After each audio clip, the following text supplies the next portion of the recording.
రాయలసీమకు వైసీపీ అధినేత వైఎస్ జగన్ చేసింది శూన్యమని, ఆయన నిర్లక్ష్యం ధోరణ వల్లే సీమ ఎడారిగా మారిందని శ్రీ సత్యసాయి జిల్లా కదిరి నియోజకవర్గ శాసనసభ్యులు కందికుంట వెంకట ప్రసాద్ ఆగ్రహం వ్యక్తం చేశారు. కదిరి పట్టణంలోని R&B బంగ్లాలో ఎమ్మెల్యే మీడియాతో మాట్లాడారు. కృష్ణా నదిలో మిగులు జలాలు కోరబోమని చెప్పి వైఎస్ఆర్ బ్రిజేష్ కుమార్ ట్రిబ్యునల్ కు లేఖ రాసి రాయలసీమ రైతుల గొంతు కోసానన్నారు. ఆపర్ భద్ర నిర్మిస్తున్నప్పటికీ జగన్ పట్టించుకోలేదని ఎమ్మెల్యే ఫైర్ అయ్యారు. కృష్ణా జిల్లాలో 512 టీఎంసీల నీటిని కేసీఆర్ ను ఒప్పించి చంద్రబాబు సంతకం చేయించారన్నారు. సెక్షన్ 3 పై చర్చించేలా జగన్ రెడ్డి ఆపెక్స్ కౌన్సిల్లో వాదనలు వినిపించకుండా రాష్ట్రానికి ద్రోహం చేశాడని ఎమ్మెల్యే మండిపడ్డారు. జగన్మోహన్ రెడ్డి కాదు, ఏ ఒక్కరి ప్రాంతానికి మంచి చేయాలని కోరినా అది మంచిదే. కానీ జగన్మోహన్ రెడ్డి మొన్న 5 సంవత్సరాలు అధికారంలో ఉన్నారు. 5 సంవత్సరాల ఆయన పరిపాలనలో ముఖ్యమంత్రిగా రాయలసీమ ప్రాంతానికి ఎన్ని తాగునీటి అవసరాలు కావచ్చు, సాగునీటి అవసరాల కోసం కావచ్చు, ఎంత డబ్బులు కేటాయించినారు, ఎన్ని ప్రాజెక్టులు తీసుకొచ్చినారు, ప్రజలకు సమాధానం చెప్పి ఈ కార్యక్రమం చేస్తే బాగుంటుంది. అంతేగాని అధికారం ఉన్నప్పుడు ఒక రకంగా, అధికారం పోతూనే మళ్ళీ ప్రజల్ని మోసం చేసి ప్రజలకు అబద్ధాలు చెప్పేసి రెచ్చగొట్టి తద్వారా రాజకీయ లబ్ధి పొందాలని అనుకున్నాడు అనేది చాలా తప్పు. ఈ మాట ఎందుకు అంటున్నాం అంటే 5 సంవత్సరాల కాలంలో మీరు ఖర్చు పెట్టిండేదంతా కేవలము 2,000 కోట్ల రూపాయలు మొత్తం మీద ఖర్చు పెట్టారు. దాంట్లో ఒక ప్రాజెక్టుకు 900 కోట్లు మట్టి మాత్రము తవ్వేసుకొని వాడేసుకున్నారు. మిగతాదంతా కలిసిన 1,100 కోట్లు. అదే చంద్రబాబు నాయుడు గారు రాయలసీమ ప్రాంతం కోసం 2014-19 ప్రాంతంలో ఆయన ముఖ్యమంత్రిగా కూటమి ప్రభుత్వం అధికారంలో ఉన్నప్పుడు ఖర్చు పెట్టిండేది 12,000 పైచిలుకు కోట్లు ఖర్చు పెట్టినారు. మళ్ళీ ఈ 19 నెలల కాలంలో ఈ ప్రాంతానికి 3,870 కోట్ల రూపాయలు హంద్రీనీవాకు ఖర్చు పెట్టేసి కుప్పం దాకా నీళ్ళు ఇస్తాను. ఓవరాల్గా ఈ 19 నెలల కాలంలో మళ్ళీ 8,000 కోట్ల రూపాయలు ఖర్చు పెట్టారు. మరి జగన్మోహన్ రెడ్డికి, చంద్రబాబు నాయుడు గారికి ఎవరికి చిత్తశుద్ధి ఉంది రాయలసీమ ప్రాంత రైతాంగం పట్ల కావచ్చు, రాయలసీమ ప్రాంతం మీద కావచ్చు అనేది ఈ సంఖ్యలే తెలియజెప్తారు. మీరేదో రేవంత్ రెడ్డి గారితో లోపాయకార ఒప్పందం అని మాట్లాడుతున్నారు. అసలు రాయలసీమ ప్రాంతానికి అన్యాయం జరిగింది మీరు కేసీఆర్ మాట్లాడుకున్నప్పుడు కేసీఆర్కు కట్టుబడి మీరు చేసినటువంటి సంతకాలు కాదా? మీ సొంత జిల్లాలో అన్నమయ్య ప్రాజెక్టులో గేట్లు కొట్టకపోతే కనీసం పట్టించుకున్న పాపాన పోయినారా 5 సంవత్సరాల్లో అధికారంలో ముఖ్యమంత్రిగా ఉండి? ఇంకా ఒకటి చెప్తాం, ఈ నియోజకవర్గ వాసిగా లేదు మీ పులివెందుల నియోజకవర్గం గురించే చెప్తాం. 5 సంవత్సరాల కాలంలో ఇక్కడ ఉన్నటువంటి Handrineeva Sujala Sravanthi main branch canal ద్వారా మా తలుపుల మండలానికి నీళ్ళు ఇవ్వడమే కాదు, మీ పులివెందులకు మేము నీళ్ళు ఇచ్చినామా లేదా? ఈ 18 నెలల కాలంలో మీరు ఎందుకు ఇవ్వలేకపోయినారు? మీ సొంత పులివెందుల మండలానికి చెరువులు ఎందుకు నింపుకోలేకపోయినారు? మీ పులివెందుల వాళ్ళకి చెప్పండి, మళ్ళీ రాష్ట్ర ప్రజలకు చెప్తారు. కానీ ఈ రోజున ఇటువంటి కార్యక్రమాలు అనేది మీ పార్టీని అస్తిత్వాన్ని కాపాడుకోనికి పనికొస్తాయేమో, కానీ ప్రజల్ని గతంలో 5 సంవత్సరాల పాటు నిరంతరం మోసం చేసినారు జగన్మోహన్ రెడ్డి గారు. మీరు అధికారంలో ఉంటే పరదాలు కట్టుకొని తిరిగినారు, ప్రజల్లో తిరగలా. మీరు అధికారం ఉంటే ప్రజల్ని, ప్రాంతాన్ని మర్చిపోయినారు, ఆకాశంలోనే తిరిగినారు. వరదలు వస్తే కూడా హెలికాప్టర్లోనే తిరిగినారు. మీరు అన్నమయ్య గేట్లు కొట్టకపోతే కూడా పట్టించుకున్నటువంటి పాపారం పోలే మీ సొంత జిల్లాలో.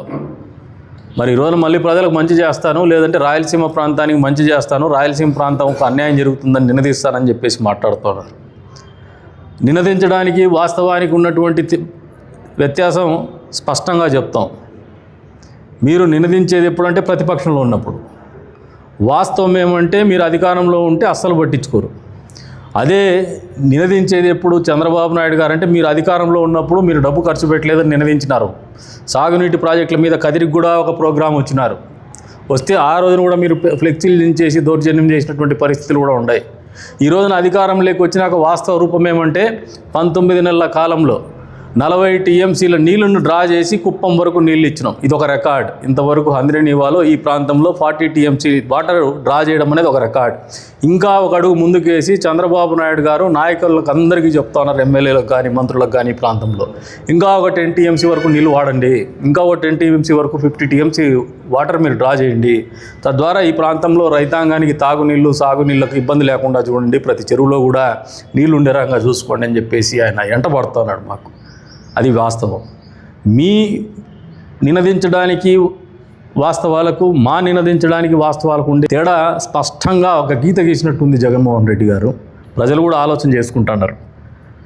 పదే పదే అధికారం కోసం అబద్ధాలు చెప్పి గతంలో కూడా చేసినారు. బాబాయిని హత్య చేసుకొని చంద్రబాబు నాయుడు చేసినారు. అదేమంటే హార్ట్ అటాక్ ఏదో చెప్పేసినాడు, గొడ్డెల పోటు పెట్టేసి గుండెపోటు కింద చెప్పినాడు. గతంలో సిపిఎస్ చెప్పేసి వారంలో చేస్తా అని చెప్పేసి తెలియక మాట్లాడిని అన్నాడు. మద్యపాన నిషేధం చేస్తా అని చెప్పేసి మద్యం వ్యాపారమే చేసినాడు. అసలు డిజిటల్ లావాదేవీలు లేకుండా మద్యం వ్యాపారం చేసిన ఏకైక ముఖ్యమంత్రి నువ్వే ఉంటాడు ఆ పీరియడ్లో. ఈ రోజున పదే పదే దేవుడి నీ విషయంలో మాట్లాడుతున్నారు.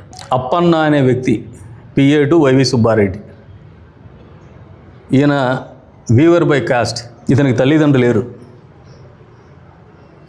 ఆర్థికంగా చాలా చిన్న స్థాయి వ్యక్తి. ఈయన అకౌంట్లో కోట్ల రూపాయలు ఎట్లా వచ్చినాయో సుబ్బారెడ్డి చెప్పగలిగితే ఎందుకు వచ్చినాయో అప్పుడు తిరుమల నెయ్యి గురించి స్పష్టత దొరికిపోతుంది. బాబాయిని చంపేసి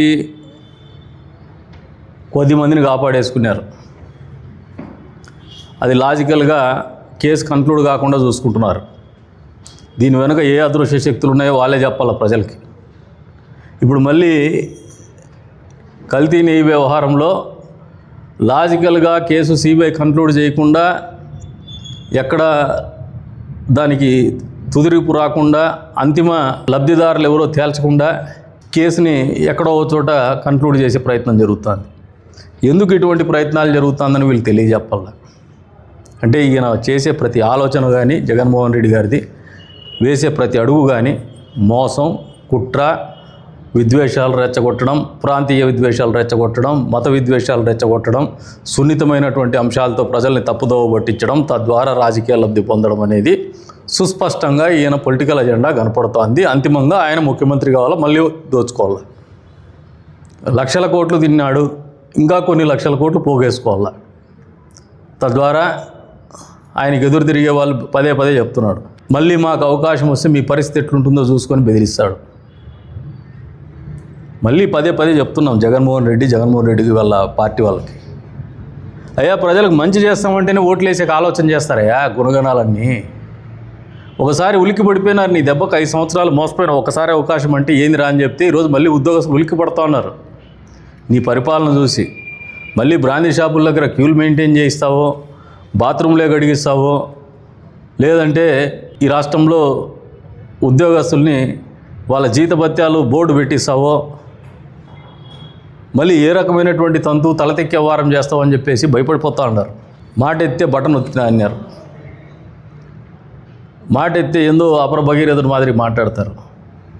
మాకు మొదటగా ఈ సమాధానం చెప్పండి, మీ 5 సంవత్సరాల కాల పరిపాలనలో ఈ ప్రాంతానికి రాయలసీమ ప్రాజెక్టులకు మీరు వెచ్చించినటువంటి నిధులు ఎంత, మీరు ఇచ్చినటువంటి నీళ్ళు ఎంత, ఇది ప్రతి ఒక్కటి కూడా రికార్డే. అంతకుముందు చంద్రబాబు నాయుడు గారు 5 సంవత్సరాల పరిపాలన మీరు బెంచ్ మార్క్గా తీసుకొని దాన్ని పోల్చుకొని చెప్పినా పర్వాలా.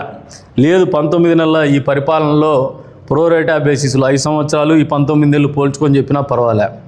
ఎక్కడైనా ప్రజలకు బహిరంగంగా వాస్తవాలు తెలియజెప్పాలని చెప్పేసి జగన్మోహన్ రెడ్డి గారిని డిమాండ్ చేస్తున్నాం. మీరు మాట్లాడే బహిరంగ సభలో ఈ వాస్తవాలు కూడా మాట్లాడితే ప్రజలు కూడా వాస్తవాలు తెలుసుకొని వాస్తవానికి దగ్గరగానే భవిష్యత్తులో నిర్ణయాలు తీసుకుంటారని చెప్పేసి కూడా ఆయనకు తెలియజెప్తాం.